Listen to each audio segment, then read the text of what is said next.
Pemirsa, hidup pedanda Wayahan Bun dari Geria Sanur Pejeng berpulang pada usia 66 tahun. Almarhum meninggalkan 2 orang istri dan 7 orang anak.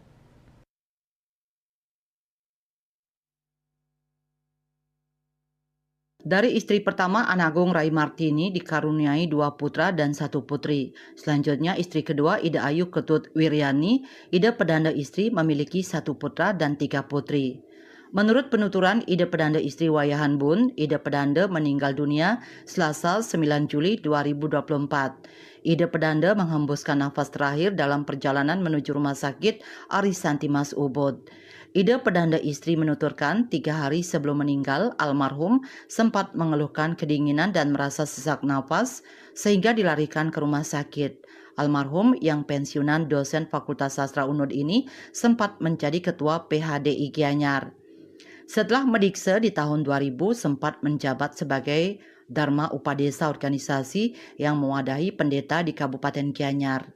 Ida pedanda istri Wayahan Bun mengakui almarhum sejak beberapa tahun terakhir menderita diabetes serta mengalami gagal ginjal.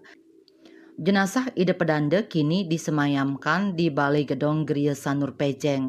Sesuai hasil rapat keluarga, Dudonan Karya Palebon meliputi upacara Nyiramin 20 Juli 2024, Hari Purnama, dan 4 Agustus 2024 Tilem. Selanjutnya, Ngaskara 7 Agustus 2024 dan puncak upacara Palebon dilangsungkan 8 Agustus 2024. Wirnaya Bali Pos melaporkan.